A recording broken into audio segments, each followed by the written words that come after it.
Hey, it's BT, and this episode of Tales from a Gemini is with Jessica Martin. Jessica Martin is part of the Build, Train, Race program with Royal Enfield at Races in Moto America, and she's also part owner of the Hot Mess Racing Team.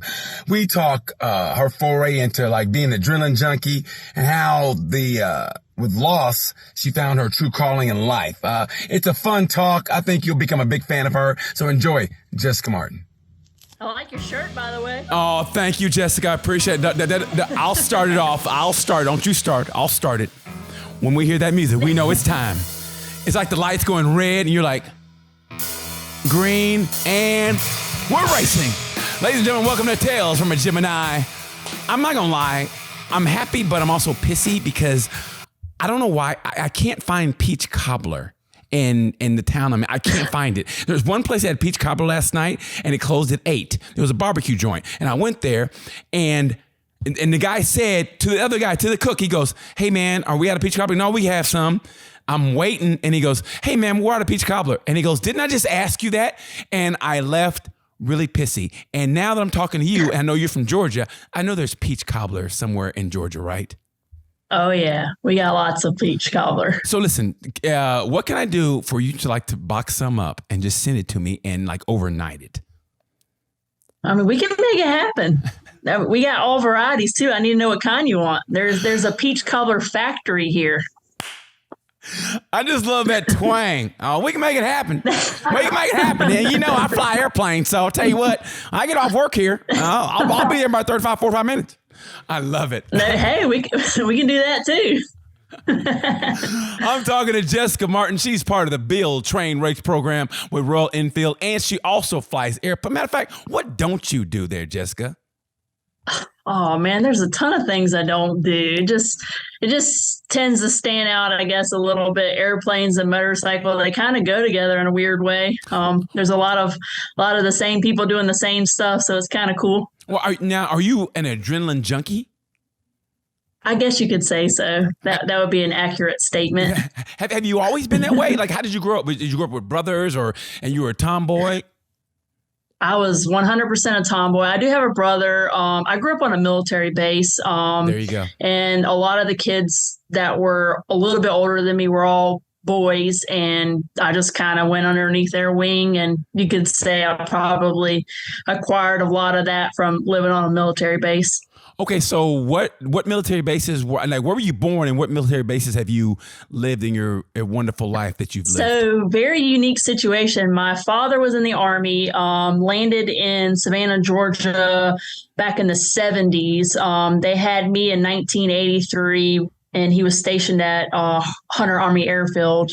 The only other base I've been to besides that was in Augusta, and my brother was born there 2 years later. And then we went back to Hunter, and my dad spent the remainder of his 12 years in the military at Hunter Army Airfield, which is very, very, very rare. So I was not the typical Army brat. I pretty much lived at Hunter my whole entire life. So you have that military blood in you, basically, which means you are crazy, el loco, as they say. That's right. That's right. So now, was it a situation where you wanted to be like your brothers growing up, or in the military? I don't know how that works with the military. Like, was like all the kids, were they mainly boys, and you wanted to hang with them? Because I don't know, I don't know you like that, but it seems like from your pictures and everything that I've seen, it seems to me like there's a little bit of stubbornness and a little bit of, hey, if you can do it, I can do it too. Even though I'm a girl, I can do it also. Yeah, that's probably accurate. My brother's younger than me, so I definitely didn't get it from him. I don't know. It's really unique. Nobody in my family rode. My parents didn't play sports. They didn't do any of that. But I was very active in softball and basketball, played those in high school. And then motorcycles and cars were just something I've always been drawn to. My dad was a big car guy. He wasn't a fan of motorcycles. They actually had a really good friend of their son that got killed on a motorcycle. So they were not advocates for motorcycles. So yeah, I guess I just always had this thing for bikes. Can't really say why or where it came from. And then like a need for speed. I've just always loved cars and fast things and mechanical things. And maybe my dad, he was a mechanic, a master mechanic. And then living on the base, obviously I was exposed to a lot of different people that did a lot of different things. It was a kind of, they had aircraft on that base as well. So my dad worked on the vehicles first and then transitioned later to aviation. So maybe just subconsciously seeing some of that, I was drawn to it. I don't really have a go-to answer other than I was born this way. So you basically were the reverse Top Gun, basically. You're like the Tom Cruise of the family, is what you are. Yeah, I'll take that. I wish I had his money. I just wish I was Tom Cruise. Who doesn't want to be Tom Cruise? The guy is the greatest. Right. I mean, seriously, he's got to be at least, he's in his 60s. He looks like he's in his 50s. Yep. I mean, he looks great. He puts out popcorn movies that you watch over and over again, and you leave. You feel his movies. They connect. I don't care who you are. You could be a black midget. Seriously, that's transitioning. And you'll still go, you know what? I love Tom Cruise. I mean, you'll have the big arms and everything, and you still go, I connect with Tom Cruise. You go, how? Don't worry about it. I mean, they do. Everybody connects with Tom Cruise. I mean, they really do. He makes the best movies in the world. Yeah, I agree with that. If you had to pick motorcycles or airplanes, what would you pick?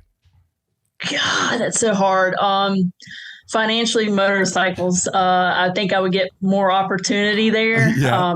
Flying is just stupid expensive. And I'm on the journey to become a pilot. I'm still a student pilot. So, money tends to get in the way of that sometimes. So, yeah, I mean, if money was an option, I would love to fly, but motorcycles are it for me. No, never talk like that, because you limit yourself. You gotta have a limitless mind. So don't ever mention money. I don't have enough, because you'll always never have enough. You always live a limitless life. And being a young, vibrant, beautiful woman like yourself, it will come to you. You put it out there in the universe and it comes to you. It's just the truth. That's how I live. I like to live a limitless life. I'm like a black hippie. I mean, I just live a nice, limitless life, and that's what's going to happen to you, but I will never fly with you as long as you put learning and student in front of pilot. Once you become a pilot, we'll go up in the air. But if you're I'll bring you. We'll go get some peach cobbler once I become a pilot. How about that? Once you become a pilot, and you go solo, you can land on I-65, and we'll do some Tom Cruise stuff, and I'll jump in and we'll fly and go get some peach cobbler. But until then, we'll leave it we'll leave it at that. Okay, we'll leave it as a vision goal or something, whatever vision board or whatever they have nowadays. We'll get on Pinterest. We'll put it on a vision board on Pinterest and have a peach cobbler and have an airplane. We'll collaborate. We'll collage. We'll have like a little vision board, and we'll go, hey, how was your vision board today? And that'll be me and Jessica right there going to get some peach cobbler. So how long you been? How'd you get into racing? In 2019, actually a friend wanted to go racing, and she was kind of scared, and I actually had no desire to ever race. I never thought, I don't know why, it never crossed my mind. I was coaching at the time, and I'd been doing track days for about 6 or 7 years at that point in time, and it just never really crossed my mind. I probably just no different than flying. Like, I just never really thought about it until someone brought it up. It's like, oh, you should do this. And I'm like, what? That's an option. Yeah. So a friend of mine reached out, and they were having an all girls race, and she really wanted to participate. She wanted to get some people involved. So she asked me and my friend Nicole, and I was like, no, I don't have a motorcycle that is race ready. And long story short, a buddy of mine let me borrow his bike, and I did it, and it was like putting the needle in the vein. That's all she wrote. So you caught the bug. I don't know what it's like to put the needle in the vein, let's just say, but from what I see on TV, when addicts become addicts, that's what happened. you Allison changes it, basically. That's what I always say, Yeah. So good for you. That was your dirt. Allison Chains, that album basically was about heroin addiction, and that's what it was for you with the motorcycles, which I think is great. Once you caught that bug, so I was going to say, did you find the bike life, or did the bike life find you? So the way I got into motorcycles is I was in the cars first, right. And I had a car that was all fixed up, and was fast for me. And I used to drag race. What kind of car was it? You're going to laugh when I tell you, but this is the era of Fast and the Furious and Nopey days. I You're going to really laugh when I tell you this, but it's okay. I had a Dodge Stratus that had the first ground effects kit put on it. I worked with the company that made them for the Dodge Neons back in the day. Gotcha. And I was like, man, I want this for my car. And I just had little stuff done, air intakes, mufflers, stuff like that, just little things. And raced on the Civics and Accords at the drag strip and thought I was something back in the day. And then my brother totaled the car, and it was just too much money. I mean, it was so much money, cycles. And when I turned 18, I'm an adult at that point in time, and my parents can't tell me anything. And they've always said, no, no, no. But I am an adult at 18 years old. I know that's right. So what did I do? I went and bought a motorcycle, a Ninja 250. Oh, whoop, shit. You can't tell Jessica nothing. Right.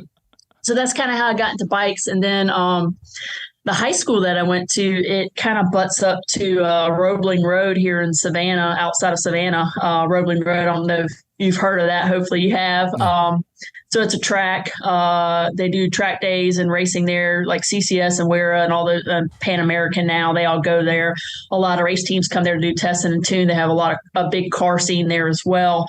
But that track backed up to the back of my high school, and it was like, I remember vividly, like during softball camp, we'd have to kind of go through these trails and do some running and stuff like that. And it butted up next to that racetrack, and I got fixated on it. I was like, one day I'm going to go out there, whether it be in a car or a motorcycle. And about 3 or 4 years later, it happened. I got to go out there and never look back. See, because you said, I'm going to do that. You put it out to the universe. You didn't think about it's going to cost too much, and you did it. And that's how you talk. That's how you have a limitless mind. And that's how that's beautiful. Now, on your first track day, were you scared? I mean, what was your, and have you got a knee down yet? Oh, so have I now? Yes. My knee stays down. If you've ever seen me ride, I have the worst body position in the world. I ride with my legs wide open. It's a bad habit from riding on the street for so many years, sitting in hot traffic where you try to get your legs off the bike. So it's really bad. Can put a knee down pretty easy. That's not a thing for me. I never got a knee down. But actually, so before I got to the road course, I used to drag race motorcycles right out of high school and partly through college. I had a little gig with a motorcycle shop in town, and we used to build weird, unique drag bikes like choppers. And then I got into drag racing for a little bit. And then how I got to Roebling is one of our customers rented Roebling for a private track day. And I went out there and I drug a knee on the track, and I never went back to drag racing motorcycles. It was always road courses for me, because the adrenaline you can get the adrenaline from the straight line on a road course as well. Maybe not a top speed as a drag bike, but you can still get that significant amount of speed down the straightaway. But to me, there's something more powerful about dragging your knee or taking a corner at a high rate of speed, or, just the physics behind those things is where I got most of my adrenaline, not necessarily from the top speed anymore. I've taken no less than 4, maybe 5 race schools, and I've yet to get a knee down. And now it's mental, and I just, I don't. Yeah, don't look at me that way. You're limiting yourself. Okay, listen, don't. I feel like we're in a relationship. I feel like we're in a relationship right now. Look, stop it, woman, stop it. But that's the way I feel. It's like I've taken all these classes, and I still have yet to get a knee down. When I was in Pittsburgh, I got my toe down for some reason. You've been to Pittsburgh track, right? You've been there, okay? Oh yeah. There's a one that it goes down and kind of up, and my toe, whatever, and I thought it was my knee. I go, no, that was my foot. And I went up and I was like, damn it. And it's a mental thing, and I can't do it. I feel like I got the yips. You know how catchers, when they can't throw back to the pitcher, they throw to the first baseman or the third baseman. Yeah. And the catcher's like, I'm right here. Yeah. That's what I feel like with the knee. Like, get your knee down, and I get everything else but the knee down. And now it's mental. Yeah. It's mental. You're overthinking it. I know that. Thanks, wife. I appreciate that. That's what I feel like. I can't get it out of my head now. I really can't. So how did you go from... I know the feeling. So how did you go from that to where you are now with the Build Train Race program? How did that come about? So the first year that Build Train Race came about for the road racing, I actually applied and didn't get in, which was fine. I knew what their intent was, and they responded with a great letter stating, that in that particular year, they were looking for people with basically no experience. And I just had a lot of experience and, try again. So the next year I tried again, and they specified in that audition that they were looking for people with a little bit more experience. So I got chosen for that last year and was so grateful for that opportunity. And then also got the opportunity to come back again this year, which I'm equally as grateful for. I think each year as the program progresses, we're going to hopefully see it continue and see it change along the way. And how it initially started and where it is today and how it's developing is really great. You see the Chloes and the Kayleys of the world who are now diving into Moto America Twins Cups and giving people an opportunity that maybe not necessarily that they wouldn't have, but maybe they didn't believe in themselves that they could do something like this. And I believe this program encourages us to go after things that we typically may not think we're capable of doing. And, it's really setting the precedence that we can go achieve those goals, whether they're a goal or not prior to this, but maybe that it opened up a new window for us to see these opportunities that we may have never even thought about before, the program. So that's one of the really good things about the program that I love and why I applied for it in the beginning anyways, because I really was passionate about what its intentions were for, women in racing. Now, was that one of the impetuses for you starting your Hot Mess Racing program? I know you're a part owner of that. And so, I was wondering, okay. How long has that been around? So we started Hot Mess Racing in 2019. That was me and Nicole Pariso. We met at a track day at Roebling in 2018. And Nicole was probably the first female that I'd met at the track who I felt that I could be on the same level with in terms of riding. I'd met a couple people in the past where either I was coaching them and things of that nature. And that's fine. There was no ill will there or anything like that. But when I met Nicole on the track, it was like this connection because we were kind of at the same skill level. Mm-hmm. And it was so awesome to have like a battle buddy per se. Yeah.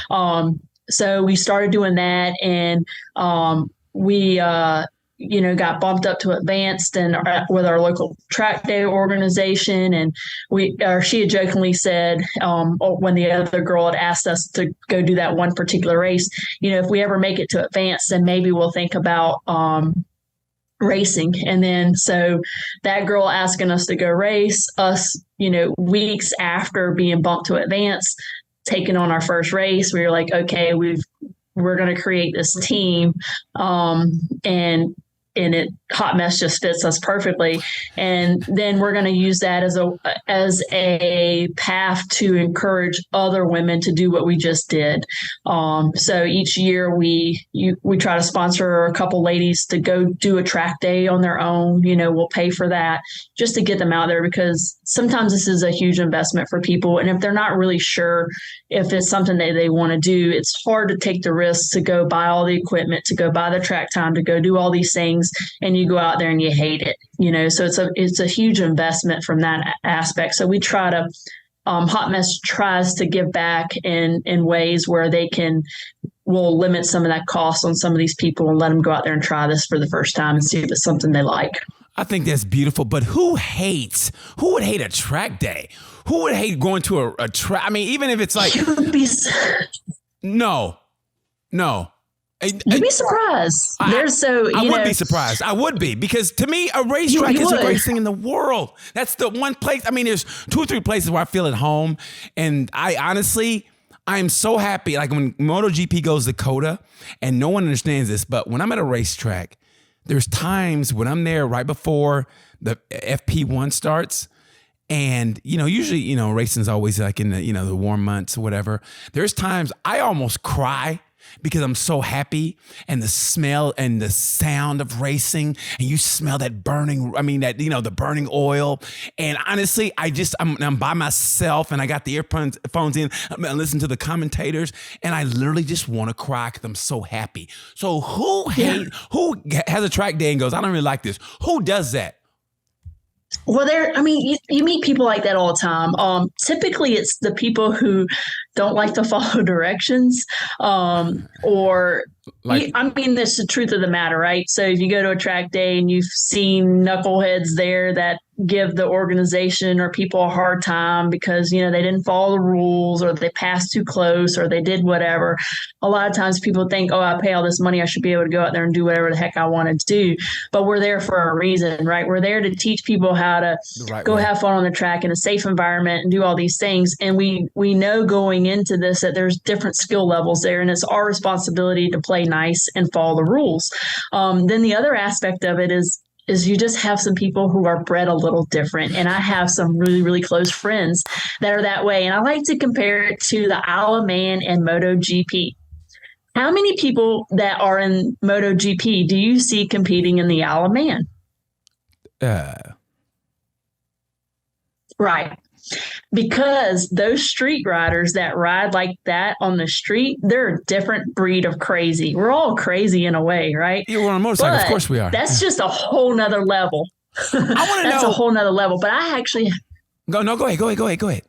I have a couple guys that I ride with, a little group called Church of Go. They're a great group of guys. I met them through some mutual friends, and I've been riding with them for about 6 or 7 years now. They're primarily, most of them are based out of Wisconsin. It started from another group called Whisper, which was like Wisconsin something riding group. It's now Church of Go. So we have a couple guys in there that'll do both track days and ride in the streets. And we meet in Arkansas and Tennessee a couple times a year. We just ride some really beautiful mountain roads. But there's some guys that are hardcore riders, and they ride like I can't keep up with them. I can't even, it's just crazy. But they have no desire to go on the track. And we don't understand it. And I don't try to fight them because that's their thing, Yeah. But man, you put them on a street and they are an animal. They have no desire to hit the track. I always want to know, how do you practice for the Isle of Man or any of those road races? Like, do you go up to a cop and flip him off and go, catch me? And then basically he has to chase me. Yeah, chase me. And you're going like, okay, I did that in about 30 minutes. I should be good, And you time it. Or, how do they practice for that? That to me is like, you ever talk to those guys? I've had the pleasure of talking to some journalists who've covered that. And they said those guys remember at certain parts, there's a manhole cover there right next to a pole and they remember the minute details, and you go, wow. And when they outrun, remember when I think it was Guy, he outran a helicopter. Do you remember that? He outran a helicopter. Man, I mean, it's unbelievable. But back to the track day, I didn't want to stop you, but I had somebody on here, and he was one of those knuckleheads that went to his first track day, and he was used to, tearing up the streets. And he was like, hey man, they're trying to tell him what to do in the classroom. He goes, look, I know what I'm doing. And he gets out there. And he said he went so fast and he didn't know how to turn, and he got onto the grass, and he got this close to hitting the fence, and he turned sheet white, and they go, you okay? Go, yeah. And after that, he understood. And I thought that was the funniest story. His name is Trax Days. If you're following Trax Days from New York, I love this guy. You got to follow him. And we talked about that on the program. And I think that's fun. So you have knuckleheads that think they know what they're doing, and they get out there and they don't.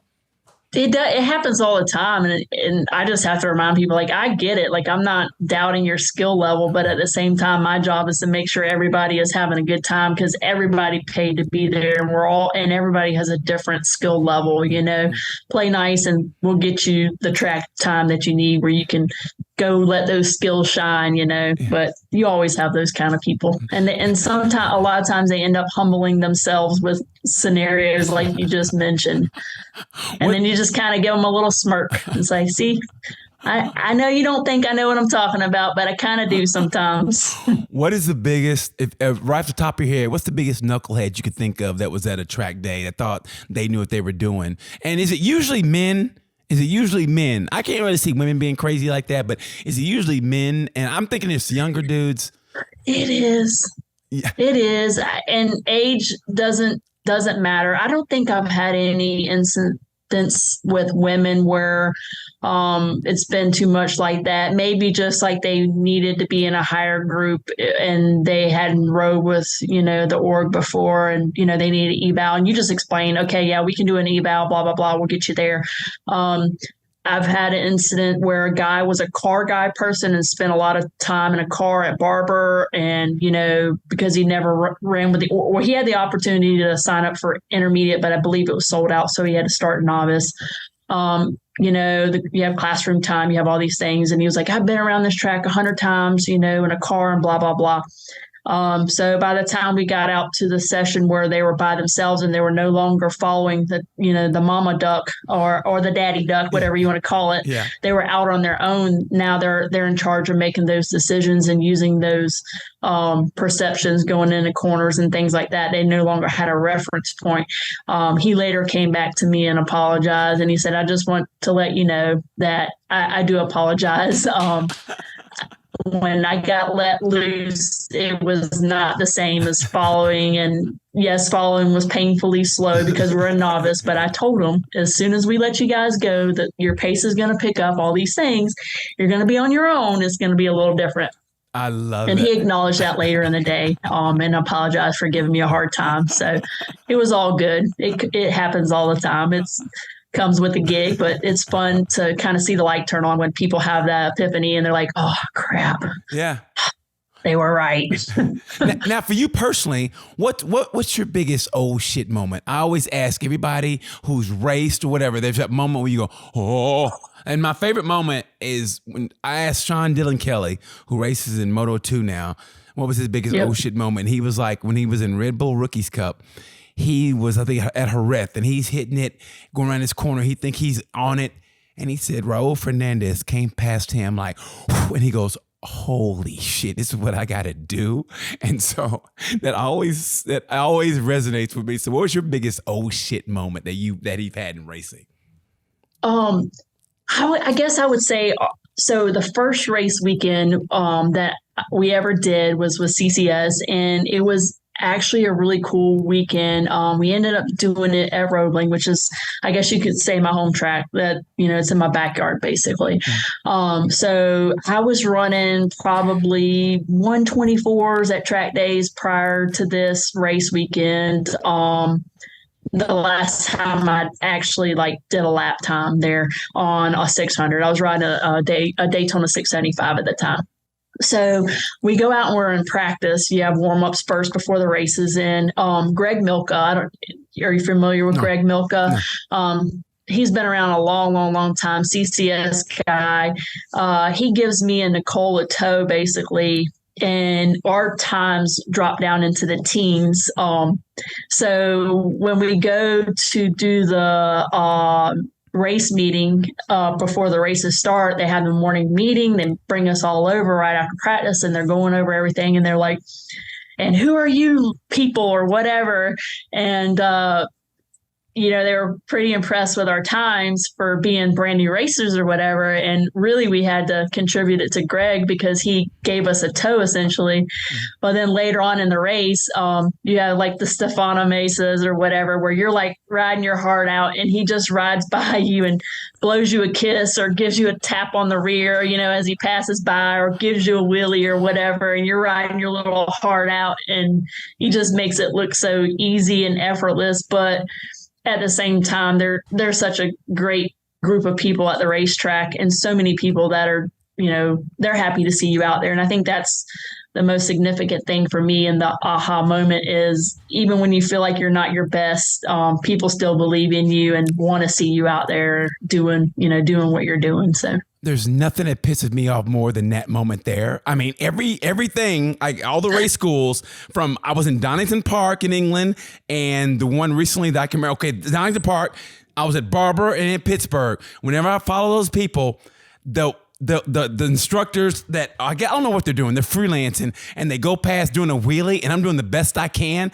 And I literally go, I hate you. I really want to flip them off. I hate them. I mean, with a purple passion, but I can't do anything about it. It's like if Mike Tyson pushed me, like, what are you going to do? And I can't do anything. You know what I mean? So, and that's what it's like. I hate them so much because I'm doing the best I can and I'm really trying. It's really a love-hate though, right? It's a hate. It's really a love-hate. It's a you hate it no. and you love it at the same time because it's kind of cool. Well, it is because like I said, man, there's no place.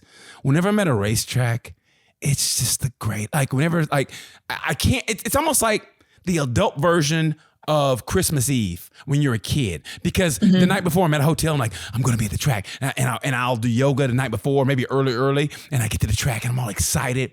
And, you always smell that smell and then you get in to your leathers and you go out and it's just the greatest feeling in the world. And I'm doing the best I can. And they come by on a wheelie going by 80 and you go, you know what? I hate you, bro. I'm doing the best I can. And you go by on a wheelie and make me look bad in front of these chicks. I feel so bad. I hate that more than anything. I really do. So You're not alone. Have you always been competitive? Have you always been competitive? I mean, I know you did sports and everything, but some people do sports just to do it. But yeah, but I'm not. I wish I was a little bit more competitive than what I am. I am competitive, but not like I don't know if it's my age or what nowadays. I'm just like, just ho-hum. So I don't think I'd take as many risks as maybe I would have had I started this in my younger days, Well, how are you different? How are you different now than you were in your younger days? I always want to ask, did you see yourself where you are now when you were younger? And when you were younger, how did you see your life playing out? Because now, is it different or did you do a 180 like, wow, I did not see myself here? I did a 180. So when I was in college, I initially went to college to be a nurse because that's what my mom, medical field, let's do that. She worked in the medical field. She wasn't a nurse, but, you just knew that there would be longevity and a career there in the medical field. Went through nursing school, went all the way through nursing school, practicals, clinicals, all that stuff. And I just hated life. It was not for me. I can't separate things. I can't you have to have, it takes a very special person to work in the medical field, and I have nothing but respect for those people. It's not me. I love animals and I love people, and I could never work in either of those fields. So it took a drastic change for me. And then I've always worked pretty much I worked in high school too. So I've always been like, I need to work. I need to save money. I need to do all these things. It's just kind of how I was raised, a little bit more conservative, to say plan for your future, plan for, all those things. Really, I'll tell you when my life changed or when that whole thing changed. In 2014, I unexpectedly lost my father to cancer. He passed away probably 12 months to him retiring for the second time. So he'd retired from the military and then he worked for the city for 20 years. And he was about a year shy from retiring. And he and my mother had made all these plans for the future of things that they were going to do when they retired and never got the opportunity to do it. And it was literally like a light switch came on that day. I was like, I totally understand that we need to plan for our future and those things, but I'm not guaranteed tomorrow. So how do I find that balance? And that balance was, okay, I'm going to live for today and for tomorrow potentially, but definitely for today. So I do a lot more now than I ever did because, prior to that, my whole life I was taught plan, save for your future, save for this, save for that. And I'm not saying that I'm not saving for my future, but I have a really nice balance where before I wouldn't take risk or do things or put me first or whatever those things are. So even though it was a very tragic event in my life, I think it was also one of the best things that ever happened to me because it just really changed it just changed my outlook on life. It made me appreciate life and how short it was. And now I'm doing really cool things that I probably would have never thought of doing before because I would have made an excuse for why I can't do it right now. I think to have the clairvoyance to do that, to find happiness or to find that silver lining out of tragedy, something is to be said from that, because sometimes, I mean, it devastates people and they can't get out of it. And I mean, God bless them, because I don't know, everybody handles grief different, but to see that, to have that clairvoyance to go, okay, I commend you for that. It's like, I got to start living life. And that's the truth. When that resonated with me, you saying that, because my dad's always said that you never promise tomorrow. And people save up, and I get it. You save up, but that's the old school. And there's nothing wrong with that. There is nothing wrong with that. You save up, but it's like, man, you got to live for today. And, and keep your fingers crossed, because you don't know what's going to happen tomorrow. You really don't. So ball out, man. You got to ball out. And you've done some cool shit. I've seen you did ice racing or rode ice in Minnesota. I was like, look at this chick. I mean, you were killing it. I literally thought you were in Finland, but you were in Minnesota riding. And I'm like, she's fucking killing it. You were killing it. How was that? Was that fun? That was awesome. I actually got to do that a couple years ago, too, with my Church of Go guys in Wisconsin. And then we did it, a couple of the BTR ladies, Trish Dahl is the one that kind of hooked that up for us this year. And we just started saying that we're going to do some kind of event every year to kind of keep our BTR family together for those that have moved on to other opportunities, and, just to keep that friendship alive and just go explore things together. So, that was a very, very awesome experience. Man, they even had airplanes there, which was awesome. So I was like on overload. Sensory overload with all the things happening that weekend. It was truly an awesome weekend. Now, what are some motorcycle goals that you have? Like there's still, I mean, I don't know if I could, I don't know if there's enough years in my life to do everything that I want to do in life and also on a motorcycle. I personally, even though I can't say never, but the Dakar Rally always holds a place in my heart. And I want to go to Morocco and ride. Like, what are some of your motorcycle goals that you want to do? So I would love to go to another country like Europe or something and ride. So my mom is from Germany. She still owns a house in Gerolstein, which is probably, I think, 20 miles or so from the Nuremberg Ring. I've been there to visit, but I've never rode on the track. Yes. So that's a goal, is I would love to go ride some European track, whether it's a track day or wherever. I think that would be cool. I have a secret that I would really love to race a bagger. I think that would be awesome. Do that. Queen of the bagger. Yes, do that. You have it at your disposal. Do that. Yeah. So that might be something in the future. If they keep that program going on, there might be some opportunities there to do something cool with that. Kind of get me back to my college days of choppers and Harleys and building cool stuff. So you never know what that will do. I still want to go watch the Isle of Man. That is probably number one on my bucket list of things to do. It will happen. Yes. I will go visit that one day. Yes. Other than that, ride in different countries, hopefully continue to encourage people who don't think they can do what we do on the track or ride motorcycles or whatever. Hopefully I can do that forever and ever and ever.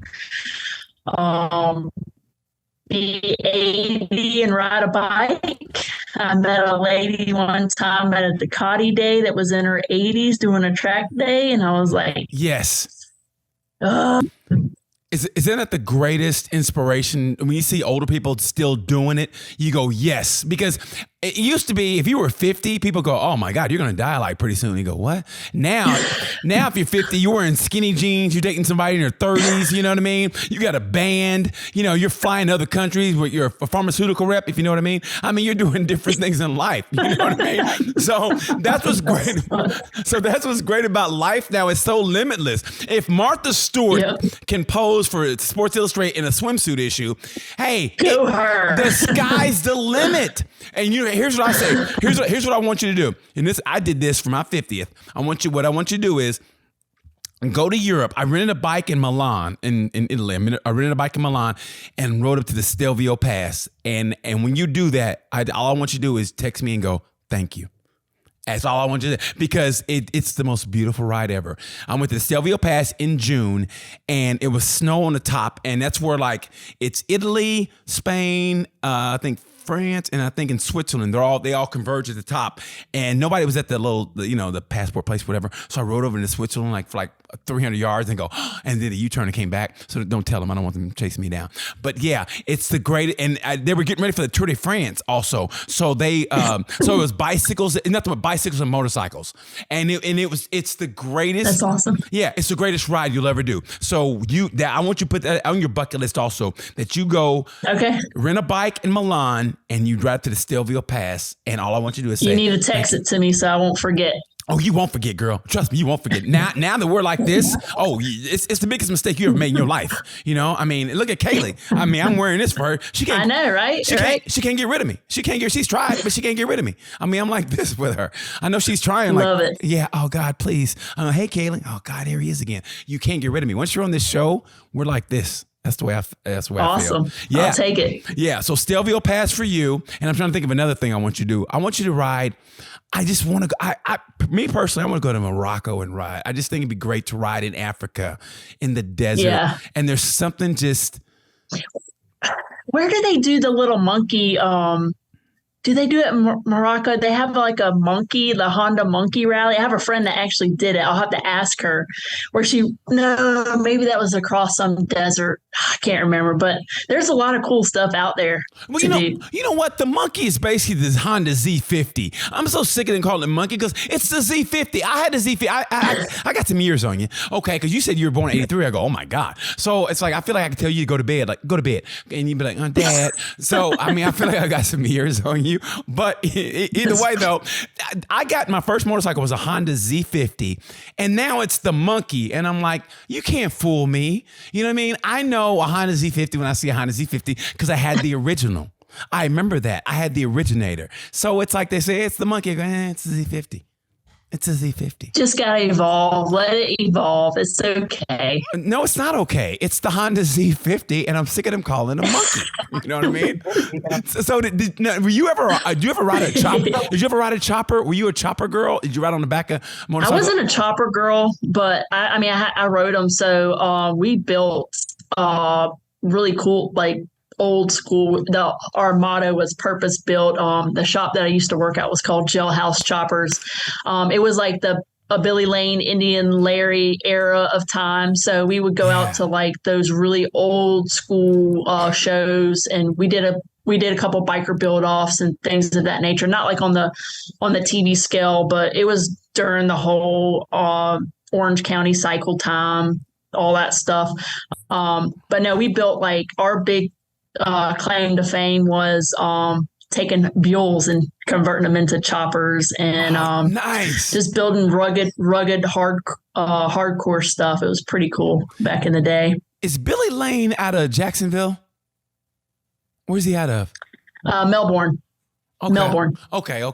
I could have sworn I saw something with him because I was into that back in the day also. I never really was a chopper dude, but like I respect it. Let's put it that way. You know what I mean? Right. Like all bikes I respect, but I never was a chopper dude. I've always been like, I don't know. I was like a little different. You know what I mean? Like I don't know if I'll ever be a bagger guy, and I would, and I'm not even down in that at all. But I don't know if I could ever be a bagger dude. I always picture myself as just like, if I could, I would love to win the lottery and just ride around. I mean, like BT. Yeah. I'm in New York one day, and the next day, I'm in Montana, like BT, and like no matter where I'm just somewhere different, and I just walk in and I do my thing and leave, and then nobody knows where I'm at. That's where I want to be.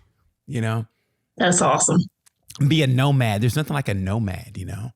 That's right. On two wheels. Like, okay, so that's your biker goals. Now, flying goals, what do you want to do? Like, where do you want to be like the next Amelia Earhart? I mean, minus the not being found. Do you want to be the next Amelia Earhart? Uh-oh. What happened? You okay? And by the way, what do you do, by the way? My producer said, what does she do? I go, you know what? I don't know. Like, what do you do? What do you can you tell me? I work for Gulfstream Aerospace.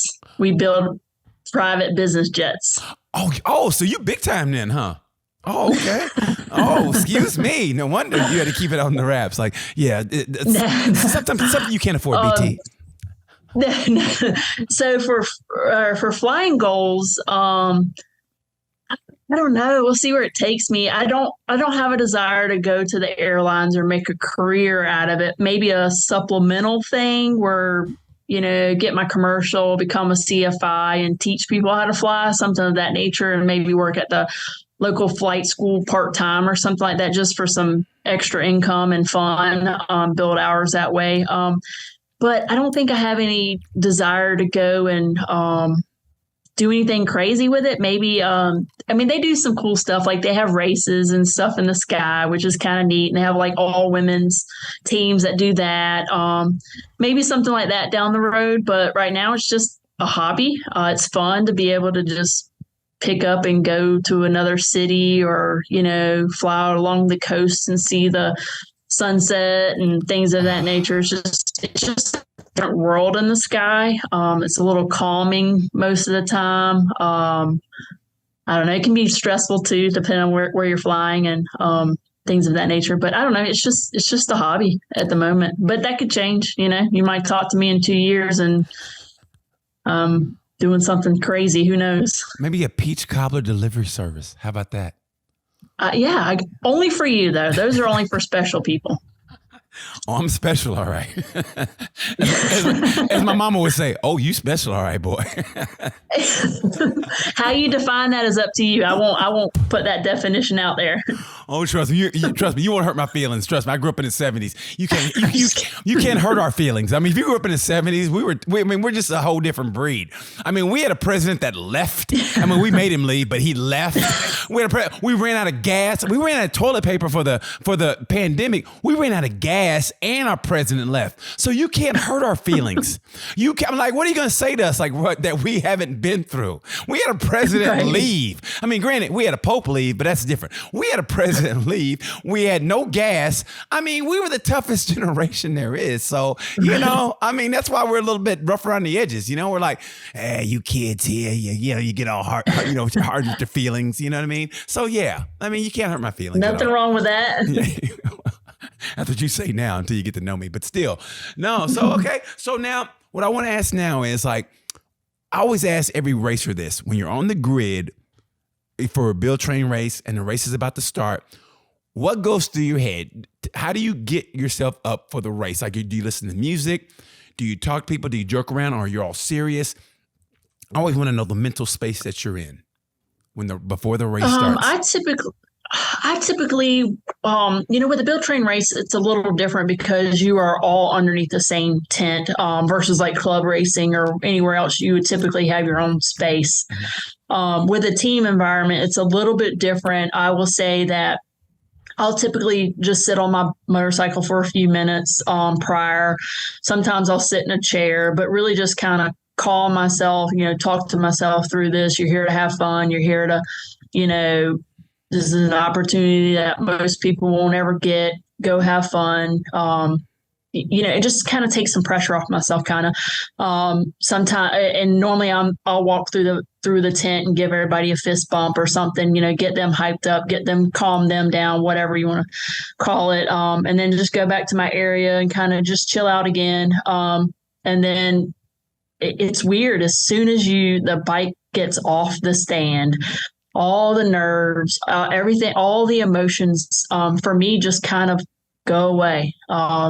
It's almost like a calm sets in for a minute. You do your little siding lap, you come through, you do your warm up lap, you get a little bit of butterflies again. And then it's just like the world stops for a couple milliseconds until the light goes off. And then it's just like, go time. A switch kicks on and you go from, everything's kind of calm and just sitting there to, all right, it's time to survive. And, fight mode comes in and then we just go. Is that your favorite moment of life?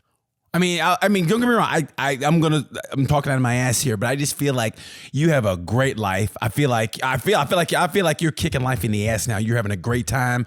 I feel like you love your job. You love what you do. But is that your favorite moment in life when you're on that grid? Yeah, there's I could say that for sure because there's just nothing that quite compares to it. Flying gives you a lot of that, but there's just a different type of adrenaline that comes to sitting on the grid. It's just amplified. I don't know, you just, especially like in a Moto America environment, you just know the people that are there watching, that it's on TV, all these added things to it. And it's just like reality hits you and it gives you this sense of, I don't know. It feels like a drug gets pushed through you where you just feel so high. And there hasn't been anything else that has been able to compare to that, that I know of yet. Needle in the vein. Needle in the vein. That's what it is. Needle in the vein. Yeah. I mean, other than being on this show, I think probably it's like the biggest high ever, huh? Other than being on this show. Right? You're right. Man.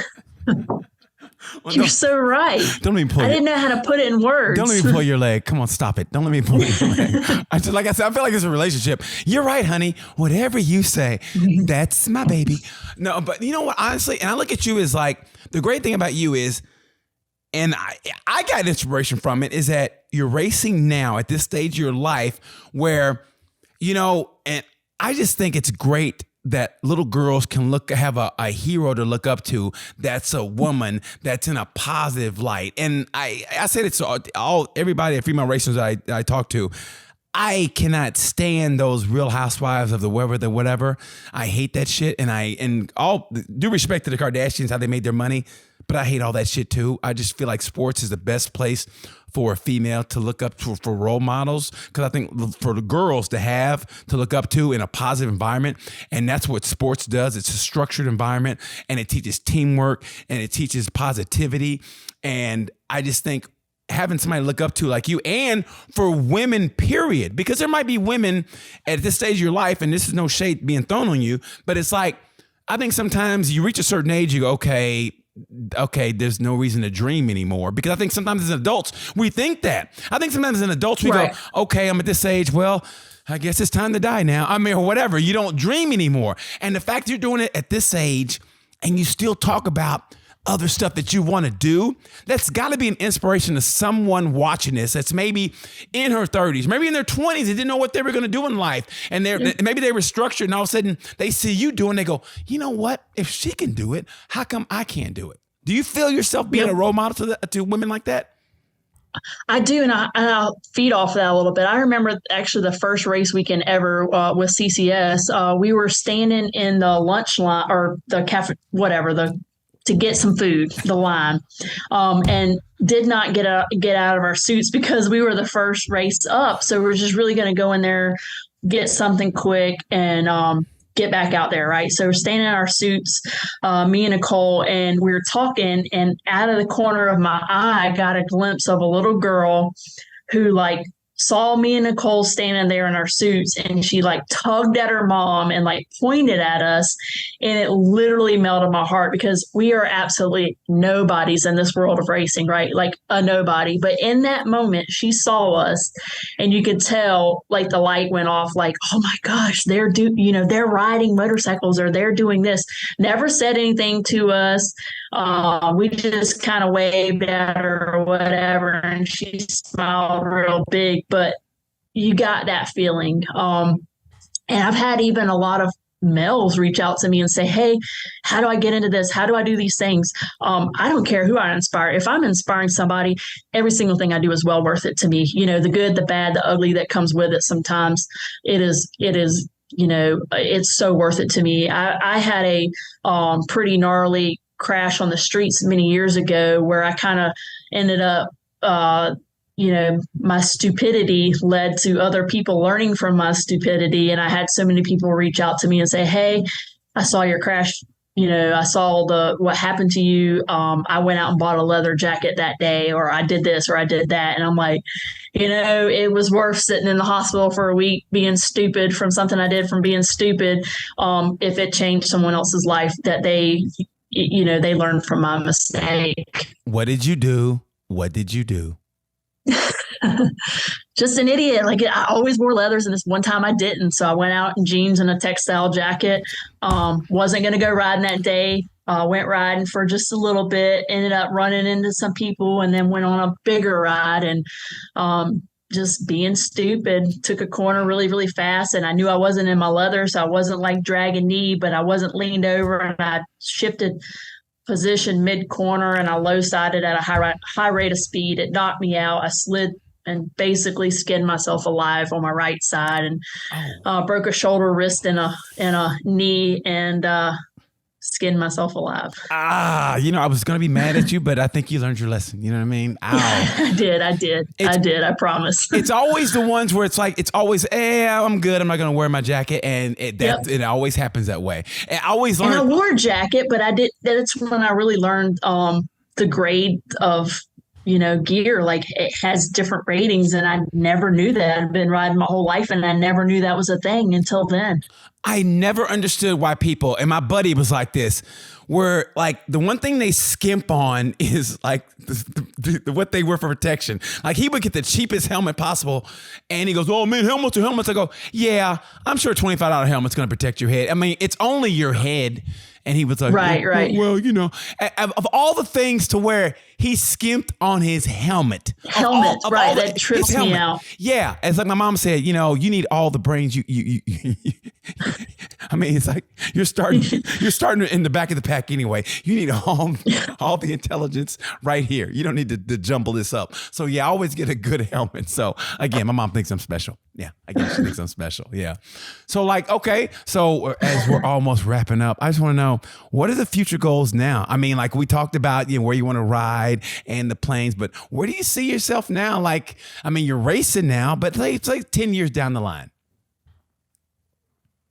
10 years down the line. You know what I really like to do one day? So I spent like 10 years working in nonprofit before I came to aviation. So I have a really big passion there. Maybe creating like a shop environment for high school students to learn how to work on motorcycles or something like that, or get them involved in something other than technology, computers and gaming and things of that nature. So maybe in my later days, go back to a nonprofit world where I can give back, but do it in a capacity with something to do with motorcycles, whatever that may be. Not really sure yet, but there's something there. I love that. I would say do it for maybe lower income and definitely females. Because I think from my perspective, looking at that, like, man, they need some direction. And I think that would help them big time. You know what I mean? Yep. Maybe give them I just think sometimes with the younger kids, they get a nice direction to go in, and an adult, just like yourself, comes in and just says, hey, maybe you like to do this. And I just think maybe take them on a track or teach them how to fix a motorcycle, man, that might change the trajectory of their life into a positive way. It's the little things like that. Somebody saying, hey to you, or like you said, a little girl, who knows, man? Maybe that girl's going to grow up and she'll be on another podcast and she'll be like, yeah, I saw this woman that was racing and blah, blah, blah.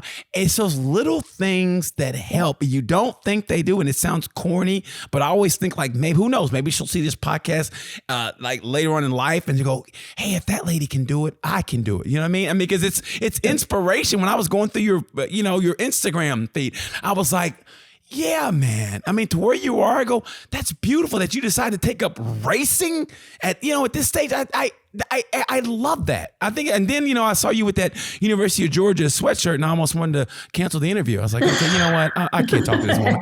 But so I decided, go Dogs. You know what? Stop it right there. Stop it right there. I'm a University of Oklahoma, sooner born, sooner bred. When I die, sooner dead. But we'll let that go. We'll let that go for now. That's not even competition, so I'll let you have that. You guys got us in football. Kidding. No, you guys got us in football. When you win an athletic event, you can't. There's nothing I can say. You can say whatever. I can't say anything back because that's a definitive win.